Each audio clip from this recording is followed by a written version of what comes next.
Bueno, pues ahí tenemos las declaraciones de Biden, más discutido que nunca, en una situación más complicada que nunca. Emiliano, quiero saber cómo valoras este momento de Biden y sobre todo cómo lo puede salvar. Llevamos varias semanas diciendo que como telón de fondo están las elecciones de Estados Unidos y entre eso, entre que Trump cada vez está más cerca y encima el contraste con la entrevista de Vladimir Putin, el momento para Biden es complicado.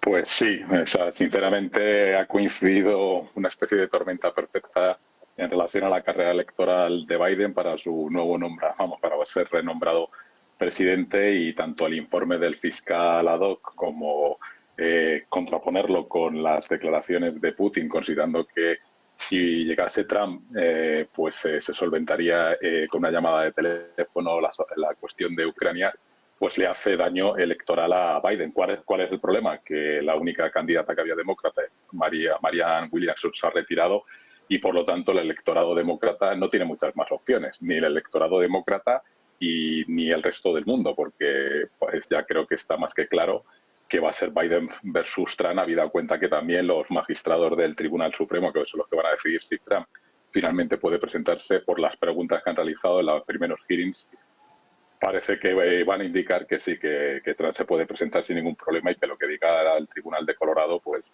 no afecta a las elecciones. Por lo tanto, vamos a tener Trump-Biden. Ninguno de los dos es que sean jóvenes, porque recordemos que Trump tampoco es nada joven, pero evidentemente es mucho más lenguaraz y mucho más ágil frente a los medios de comunicación, porque la reacción de Biden frente a la reportera de CNN pues parece un poco propia de un presidente, y también del talante que ha venido caracterizando a Biden durante la carrera política y los últimos años como vicepresidente de Obama, aunque no se acordase, y posteriormente como presidente. Bueno, pues una reacción un tanto desmesurada, fue más de lo que les hemos mostrado, pero bueno, ya les podemos adelantar que iba un poco en la misma línea. Fernando, quiero saber tu opinión sobre esto, porque como decía, Biden está en una situación complicada, encima, claro, todo el mundo ahora está pensando en esta entrevista de más de 2 horas de Vladimir Putin hablando de historia, bueno, dando pues prácticamente una lección, y Biden, pues que está cometiendo errores prácticamente todos los días, ¿no? Le deja, pues, cuanto menos señalado, ¿no? Es que el informe como bien señalaba Sergio, el informe del fiscal es demoledor, porque casi es preferible que te acusen de haberte quedado con información en tu casa y tal, que lo que ha dicho, que es, digamos, diplomáticamente lo que viene a decir es que este señor pues no le podemos inculpar ni de nada porque no le funciona la cabeza. Entonces, bueno, pues no es responsable de sus actos. Claro, que el primer dignatario del mundo libre no sea responsable de sus actos, en fin, da como un poco miedo, pero bueno. Yo lo primero que haría si fuera, bueno, Biden no, los que lleven el tema, Blinken, Sullivan o lo que sea, es despedir inmediatamente a los asesores que tenga, pero inmediatamente, porque lo que no puedes hacer es que de verdad, lo de Estados Unidos es una cosa, lo que no puedes hacer es que después de la entrevista de Putin de 2 horas, salga Biden a hacer esto. No, espérate al día siguiente, quiero decir, pero no se lo pongas como segundo plato. Es decir, como telonero. Es decir, son cosas que dices, pero bueno, ¿esto quién lo dirige? ¡Qué desastre!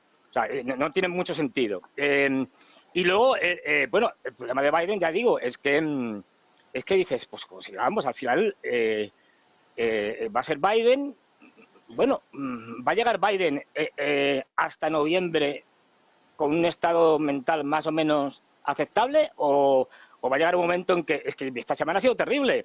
Como bien señalabas, después de hablar con Helmut Kohl y con Mitterrand, los hombres están muertos, ¿qué se le va a hacer? Y después de contar también lo de que mi hijo murió en Irak, en la guerra de Irak, que tampoco, es decir, pues claro, es que va una detrás de otra. Y entonces ya dices, dentro de 2 o 3 meses puede estar fatal este hombre. Y sin alternativa visible. Pero vamos, pero pasa igual en el campo de los republicanos. Es que Trump tiene que salir. ¿Por qué? Digo, tiene que salir nominado. ¿Por qué? Porque es que su teórica rival, Nikki Haley, el otro día hizo una cosa extraordinaria que no se había conseguido, yo creo que nunca, que es que en las elecciones, en las primarias de Nevada, perdió las elecciones siendo ella la única candidata. ¿Y cómo se puede hacer esto? Pues porque el número de votos nulos, es decir, perdón, de votos en blanco, fue mucho mayor que el número de votos que le dieron a ella, con lo cual perdió ante los votos en blanco. Es decir, es que no queda más remedio, mientras que Trump pues mentalmente está ágil y tal, con todos sus defectos, que tiene muchos. Pero digamos, se desenvuelve, es que Biden, el hombre, está para un asilo. Y claro, esto con las consecuencias que tiene. Y luego, bueno, estamos viendo que Putin, independientemente de que se esté de acuerdo con sus, digamos, interpretaciones históricas, que eso evidentemente también tenemos que tener en cuenta que se está dirigiendo a al público fundamentalmente norteamericano, que no tiene ni idea de historia. Por lo cual, pues no está dirigiéndose a un congreso de expertos. Y está lanzando mensajes al público norteamericano. Y luego a mí lo que me gustaría subrayar es la reacción absolutamente, vergonzosa de los medios de comunicación, de los políticos norteamericanos, incluso de la Unión Europea, diciendo, no, es un espía. Tucker Carlson, ¿cómo va a ser un espía? Es decir, sería el espía más raro de la historia. Es decir, se va a llegar a hablar con Putin y tal. La entrevista de Hillary Clinton a alguien de la CNN y tal, diciendo, no, es que Tucker Carlson es un tonto útil para... Claro, es decir, son tan estúpidos que no se dan cuenta que esa campaña lo que hace es dar más visibilidad aún si cabe a la entrevista de Tucker Carlson.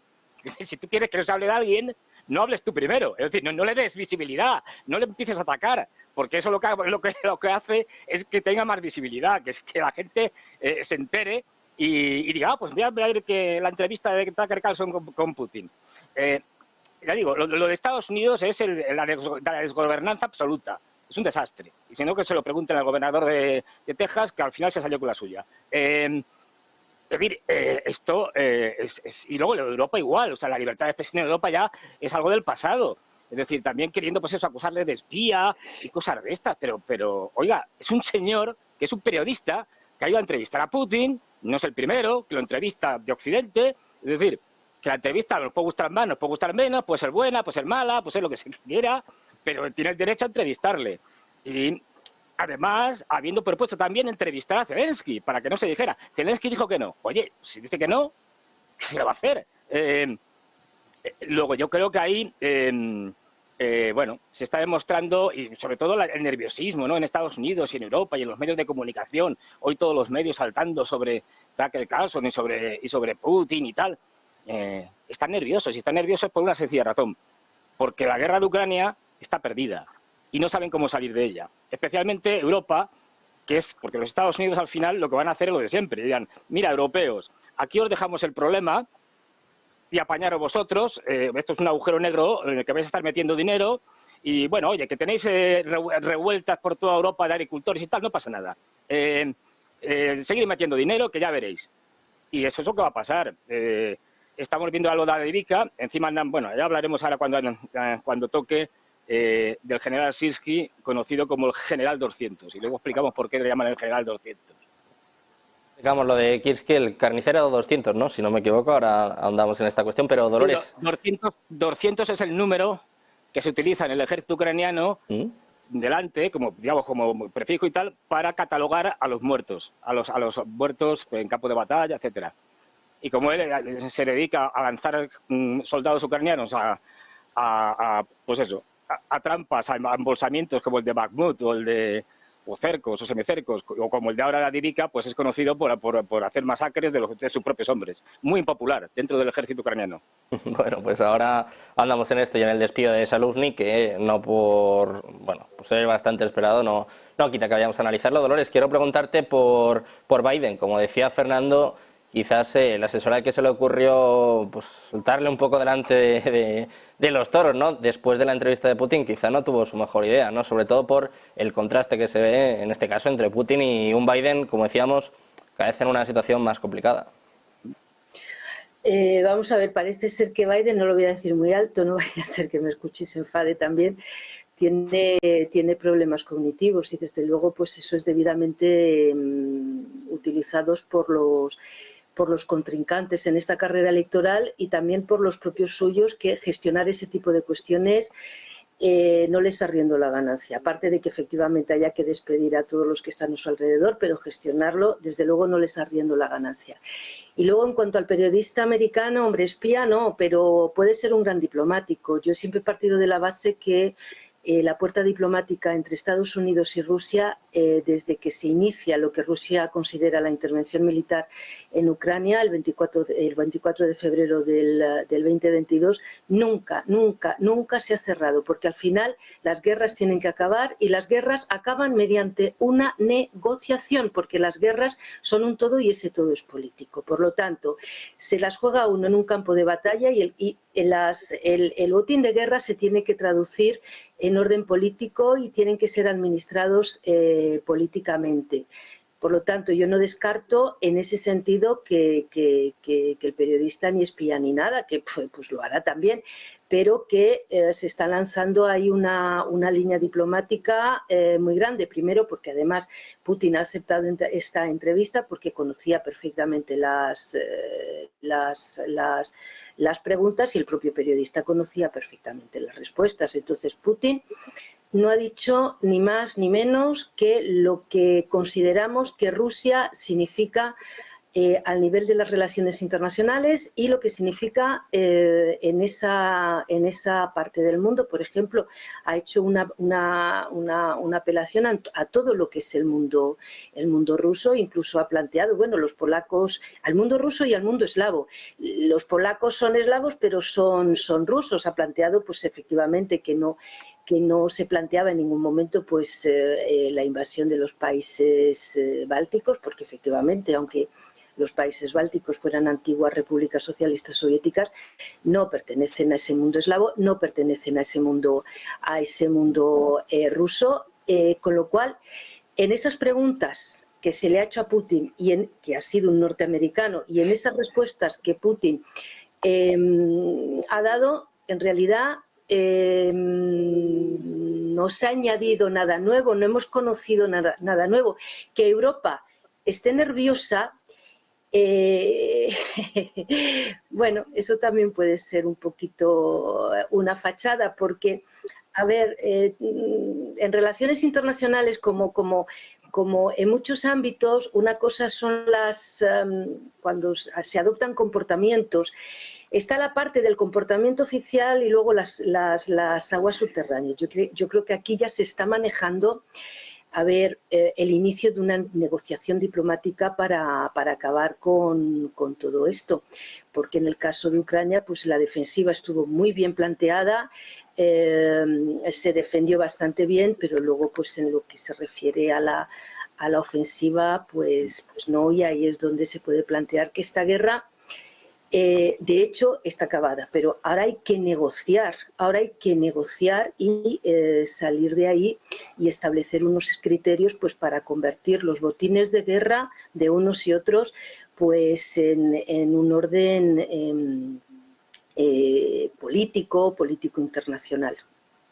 La cosa ahora también, Dolores, es que más allá de las negociaciones, que ahora se puedan fiar, porque el propio Putin decía que en el acuerdo de Estambul ya se dejaron unas bases fijadas, que Rusia retiró sus tropas de Kiev y que luego pues todos esos acuerdos no se cumplieron. Quizás ahí esté el problema, pero si os parece, Emiliano, empezamos a ahondar en esta entrevista y yo creo que uno de los temas más importantes ha sido precisamente el que comentaba Dolores, que decía Putin que no tiene ninguna intención de invadir ni Polonia, ni Letonia, ni los países bálticos. Quiero saber qué piensas de esto, porque dice un viceprimer ministro polaco que no se lo cree, dice que no tiene ninguna credibilidad y sigue pensando que van a invadir Polonia. No se fía. A ver. Emiliano, sí, perdón.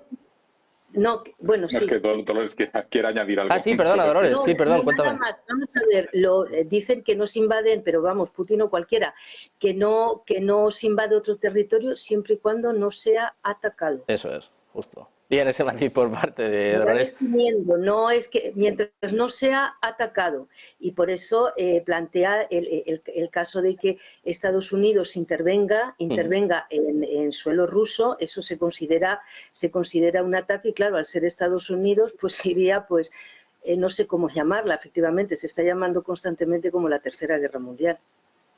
Emiliano, quiero saber cómo lo ves tú con este matiz que bien está contando Dolores, y también ha hablado varias veces Putin, de hecho, de eso, de la intervención de Estados Unidos y, bueno, pues de lo que podría suceder en el caso de que esto vaya más. Emiliano, quiero saber cómo has visto tú la entrevista y si te parece empezamos mirando a esto que estábamos comentando, a que descarta la invasión de Polonia, de Letonia o de los países bálticos. Bueno, eso lo dice Putin, que tampoco se caracteriza por decir la verdad y nada más que la verdad. Entonces, al amparo de la defensa de las minorías rusas, Lituania, en Estonia, en Moldavia y en otros países, pues siempre en defensa de esa minoría rusa, en algún momento dado puede, no sé si invadir, porque eso tiene otras implicaciones, pero lo que ha venido haciendo desde que tomó el poder, que es tratar de desestabilizar a una serie de países, tratar de alterar las elecciones, poner marionetas en el mayor número posible de países alrededor y luego, por supuesto, cargarse el proyecto europeo, que lo hace por activa y por pasiva cada vez que puede. Entonces, bueno, las guerras pueden ser totalmente asimétricas y no es necesario actualmente, con los medios tecnológicos que hay, invadir físicamente un país, sino que con desestabilizarlo, establecer medidas que puedan afectar a la economía, generar malestar social, etcétera, etcétera, pues financiar a partidos políticos que generen desórdenes sociales, es decir, que las tácticas que maneja Putin como buen hijo de la Guerra Fría, pues él es uno de los mayores especialistas, por lo tanto no necesita invadir físicamente un país para desestabilizarlo. Bueno, pues enseguida andamos sobre esto. Estoy deseando escuchar también a Fernando Moragón. Vamos a hacer una pausa, 2 minutos, y desgranamos, analizamos todo lo que ha sucedido en esta entrevista entre Tucker Carlson y Vladimir Putin. 2 minutos y volvemos.